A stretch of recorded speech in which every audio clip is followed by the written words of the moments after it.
vamos a repasar lo que ha ocurrido con estas muertes violentas en la República Argentina durante el año 2024. Y lo vamos a repasar con algunas tramas. Y a propósito tenemos que decir en primer término que el pasado año se cometieron 294 femicidios en Argentina. Entre enero y diciembre se cometió esta cifra, de los cuales 284 son femicidios, 3 lesbicidios y 7 transvesticidios. Seguimos repasando otras cifras. Por estos crímenes, 190 niños y adolescentes se quedaron sin su madre. El 46%, acerca del tipo de femicidio, 46% lo ocupa el íntimo, en contexto de criminalidad el 13%, mientras que de familiar el 10%. El 69% de los asesinatos ocurrieron en la vivienda de la víctima, del femicida o del lugar donde convivían. En ese marco, se anuncia que el 42% ocurrió en el domicilio de la víctima, 22% en la vivienda de ambos y 11% en la vía pública y descampados. Con respecto al elemento utilizado y el método, 26 fue con arma blanca, 25 con arma de fuego, 17 por estrangulamiento, 13 por golpes y 6,1% quemada. El 76%, ya para cerrar, tenía vínculo con su homicida, y si nos referimos a las provincias con mayor tasa de crimen son Santa Cruz, Chaco, Jujuy y Chubut, según el Observatorio de Violencias Mercedes Pañotti. Para abordar el tema, vamos a tomar contacto ahora con la licenciada en Ciencias Políticas, Julieta Ferreira Galotti. Ella es coordinadora de géneros de la Universidad Nacional de Río Cuarto y ya le estamos saludando. Julieta, buenos días y feliz año. ¿Cómo estás? Hola Jorge, buenos días. Buen día para vos y para toda la audiencia. Muchas gracias por el espacio. Bueno, Julieta, ¿cuál es tu análisis acerca de lo que ha ocurrido con las muertes violentas durante 2024? Bueno, el análisis siempre a esta altura, la verdad que es complejo porque nos hace un poco planificar lo que va a ser el año que viene.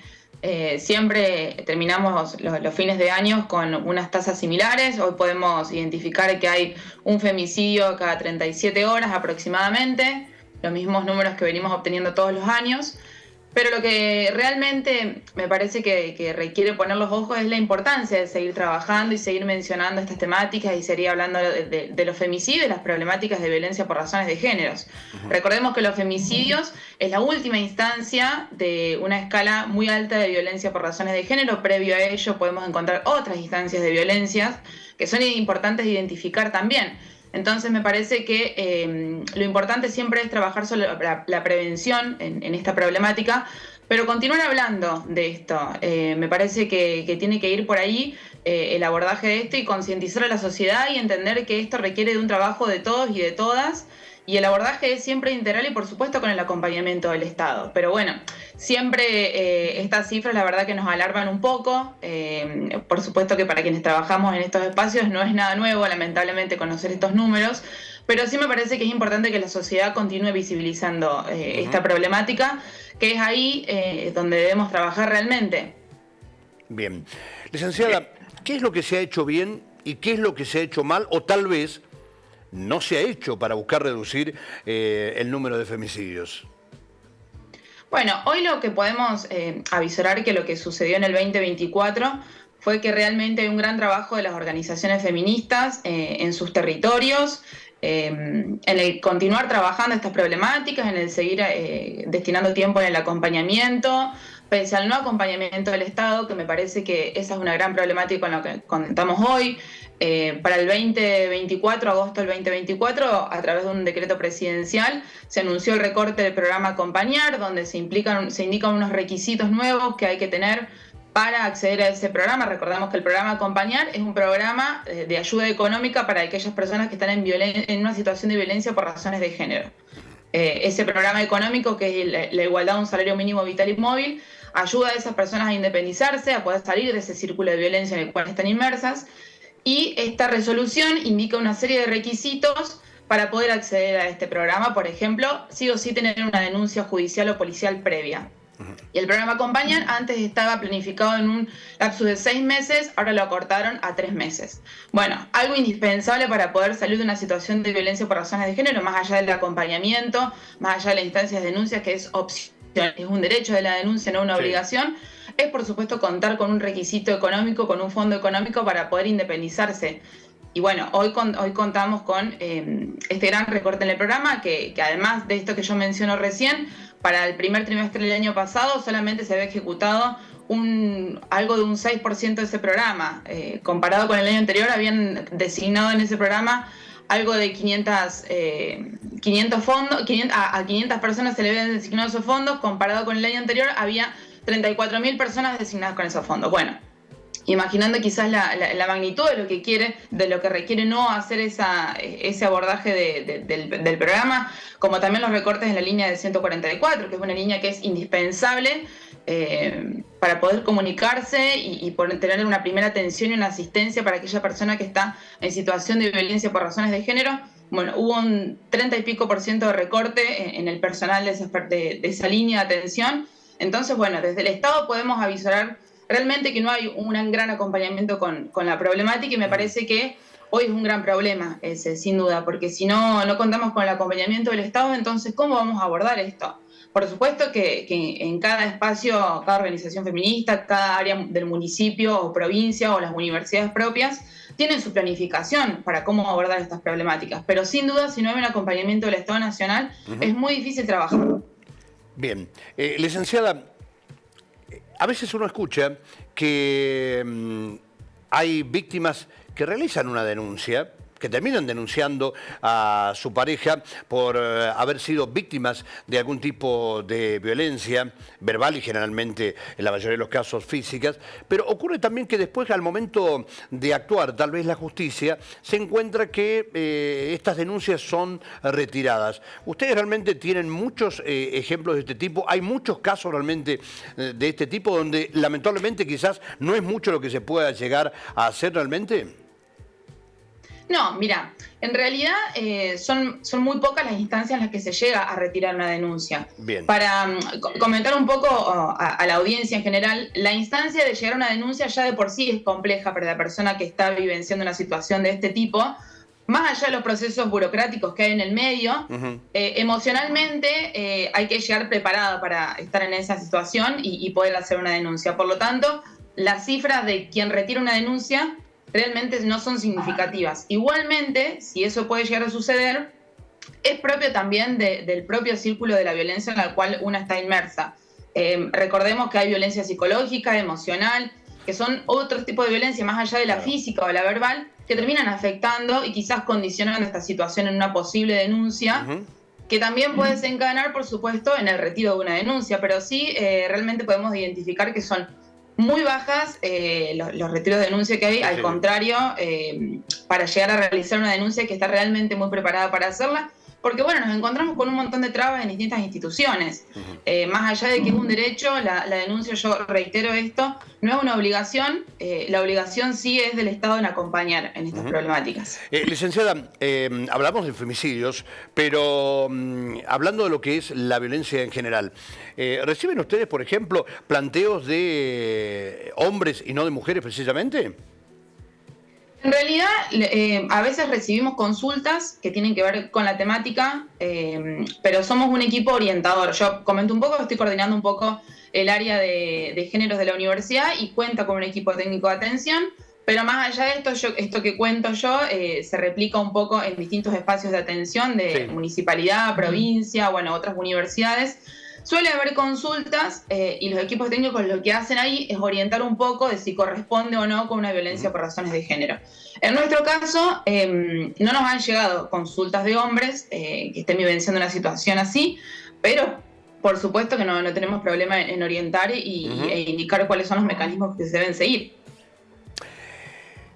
Es preocupante porque la cifra de femicidios ha aumentado, a pesar de que realmente para quien comete un acto de este tipo recibe una pena muy dura.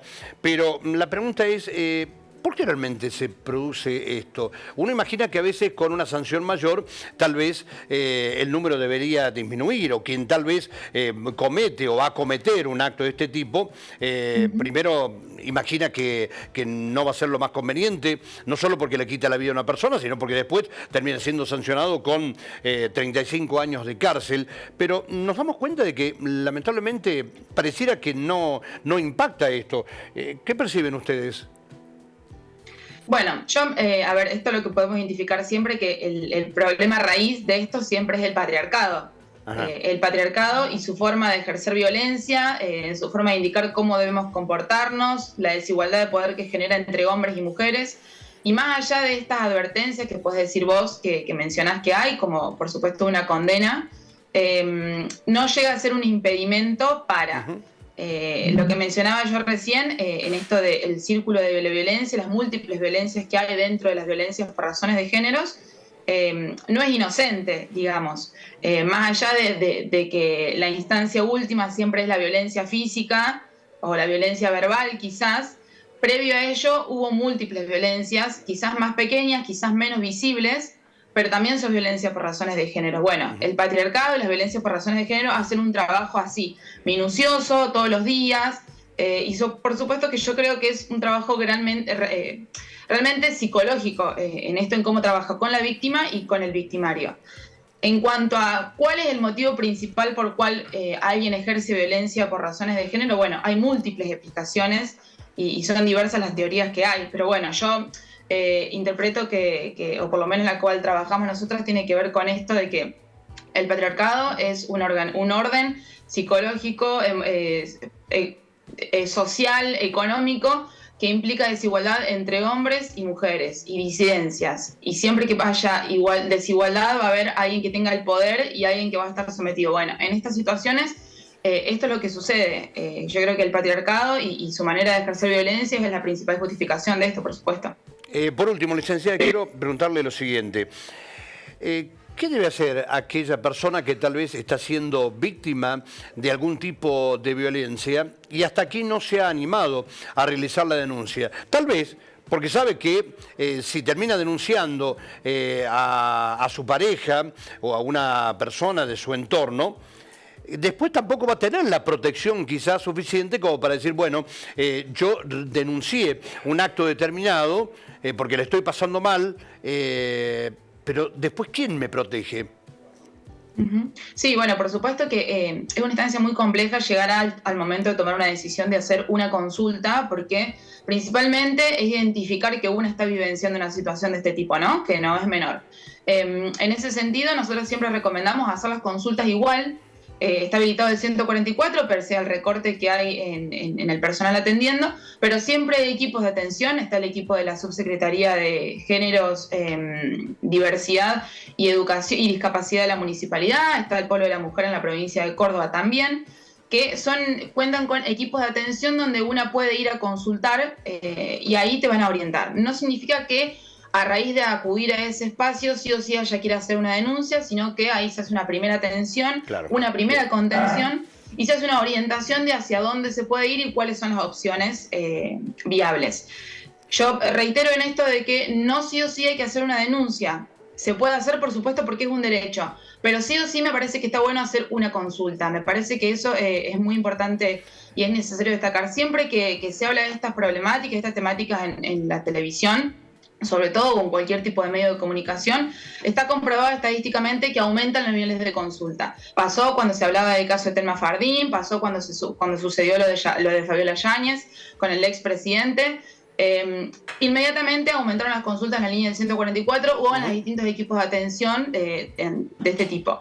Entonces me parece que ya el darle visibilidad a esto ya pone la temática un poco sobre en la agenda, sobre la mesa, nos invita a reflexionar y a pensar un poco sobre esto, y por supuesto que para quien está vivenciando una situación de este tipo, la obliga un poco al cuestionamiento inevitablemente. Yo igualmente recomiendo siempre que se pueda hacer este tipo de consultas, por lo menos como para sacarnos una duda y poder interpretar e identificar quiénes nos pueden estar acompañando en las instancias posteriores que se vengan en el caso de hacer una denuncia. Bien, licenciada Julieta Ferreira Galotti, gracias por esto que nos ha comentado. Muy amable su parte. Muchas gracias a ustedes y feliz año. Gracias, muy amable, hasta cualquier momento.